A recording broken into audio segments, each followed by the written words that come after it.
আজ রান্না করেছিলাম মুসুরির ডাল দিয়ে লাউ দিয়ে নিরামিষ রান্না, কিন্তু রান্না শেষে মনে হলো একটা ডিম ভাজিও এখানে অ্যাড করে দিই। তো দেখতে পাচ্ছেন ডাল এবং লাউ এখানে আমি চড়িয়ে দিয়েছি চুলায়, পাশাপাশি লবণ, হলুদ এবং কাঁচামরিচ দিয়ে আমি এটা সেদ্ধ করার জন্য দিয়েছি। বেশ অনেকক্ষণ হয়ে গেছে, কালারটাও খুব সুন্দর এসেছে। এপাশে আমি রসুন, পেঁয়াজ এবং শুকনো মরিচ টেলে নিচ্ছি বা তেলে ভাজি করে নিচ্ছি বাগার দেওয়ার জন্য।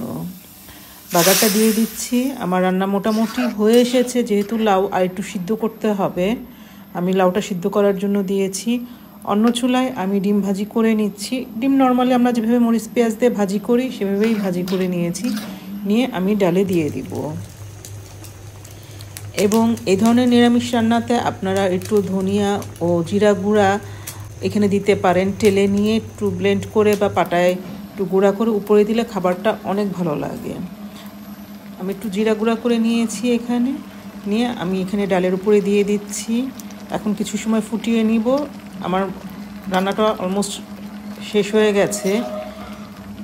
কিন্তু একটা সত্যি কথা, এই ধরনের তরকারিগুলো কিন্তু বাসি করে খেতে ভালো লাগে। 2-3 বার জাল হলেই দেখবেন তরকারির স্বাদটা কেন যেন বেড়ে যায়। সাথে সাথে যখন রান্না করে খাবেন খুব একটা ভালো লাগে না।